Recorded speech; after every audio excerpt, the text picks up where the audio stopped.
channel yang pas banget buat kalian, para pencari asupan mata dan para pemburu serabi lempit. Gimana kabarnya? Udah habis berapa video cocok tanam hari ini? Oke, kali ini akan ada sebuah film yang dibintangi oleh aktor dan aktris Kim Ji Hoon, Ki Yeon Kim, dan Seong Jae Lee yang berjudul Natalie. Judul yang ringkas nggak lantas membuat alurnya sederhana, gengs. Kisah rumit dan rahasia hidup antara 3 orang, yaitu seorang seniman patung, kritikus seni, dan mahasiswi seni tari yang dirilis pada tahun 2010 ini erat hubungannya sama cinta dan pergenjotan duniawi. Betul, bahwa unsur cocok tanam gak bisa dilepaskan barang sebentar saja dari semesta Bigos, gengs. Oleh sebab itu, tetaplah nikmati alur filmnya dengan bijaksana dan kuatkan hati masing-masing agar DNA pemburu serabi lempit kalian semua tetap terkendali dalam pikiran saja dan jangan didagingkan dalam perbuatan. Buat kalian yang penasaran, rilekskan pinggul kalian, duduk santai, dan Om puter dulu intronya.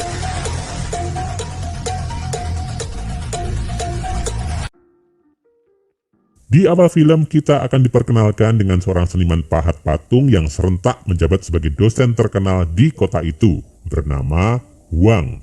Baru saja usai pamerannya dan patung buatannya diburu habis-habisan oleh para kolektor. Namun, pameran itu menyisakan satu masterpiece-nya yang diberi nama Natalie. Scene kemudian berpindah pada gambaran seorang pria bernama Jang Min. Dia ternyata memiliki niat untuk membawa pulang si Natalie.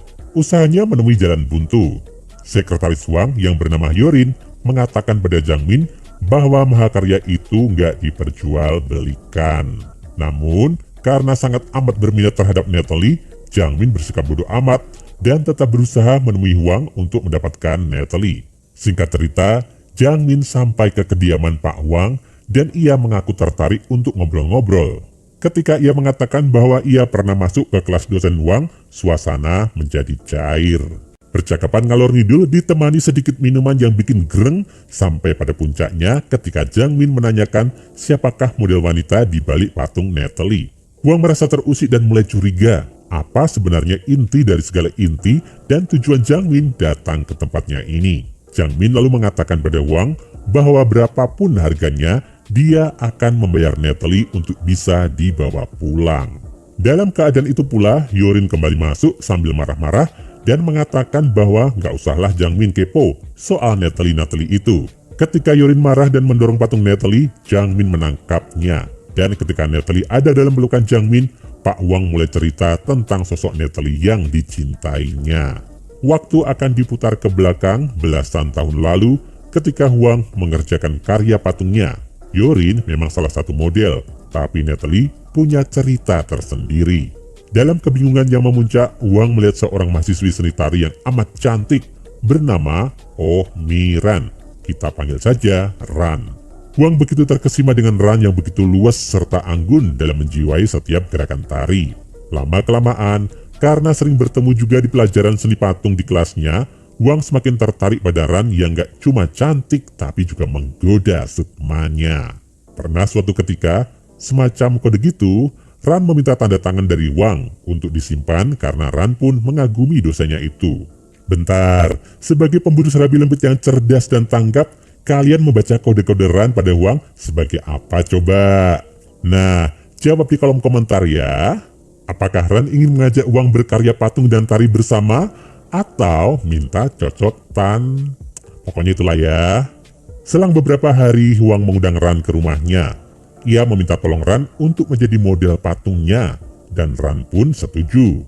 Perlahan Ran mulai melepaskan segala kain yang menempel pada kulitnya.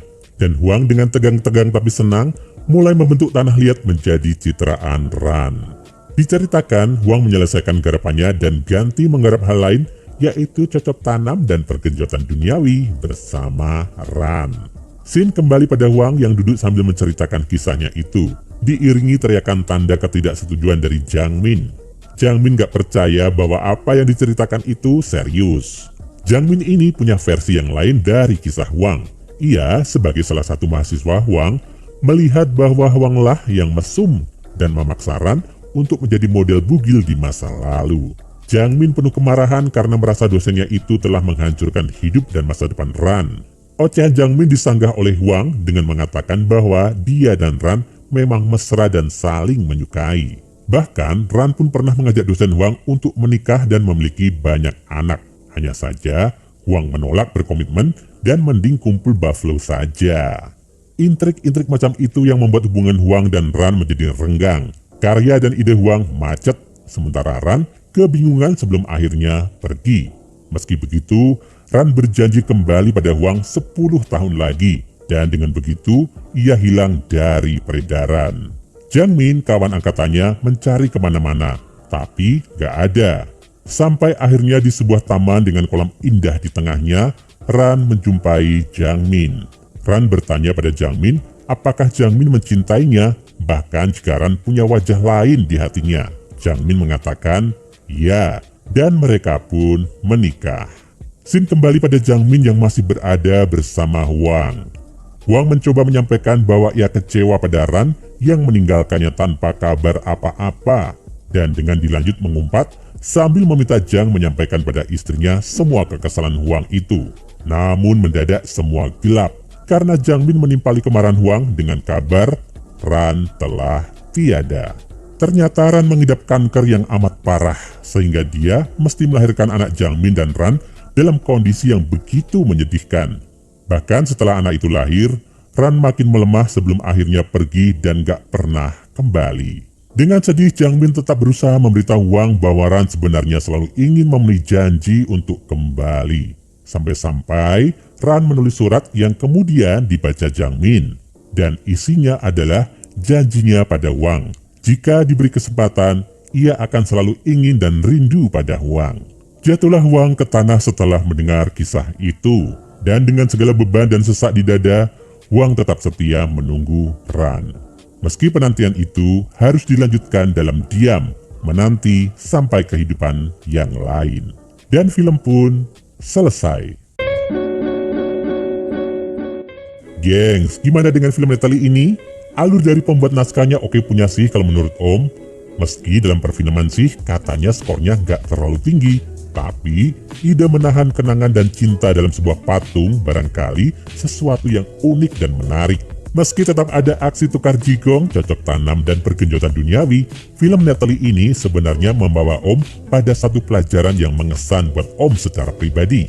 Bahwa kesetiaan itu menagih seluruh hidup kita sebagai bayarannya. Gak mudah untuk dilakukan, apalagi kalau seseorang itu sudah gak sering kita lihat dengan mata.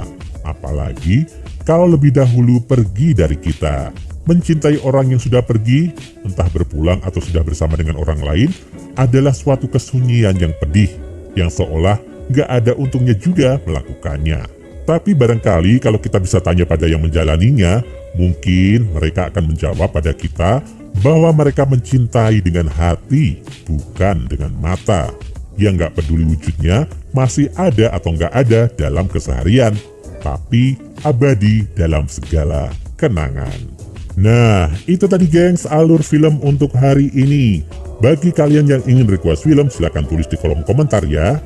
Jangan lupa klik subscribe dan nyalain lonceng notifikasimu untuk menikmati alur cerita film menarik lainnya. Sampai ketemu lagi di video selanjutnya.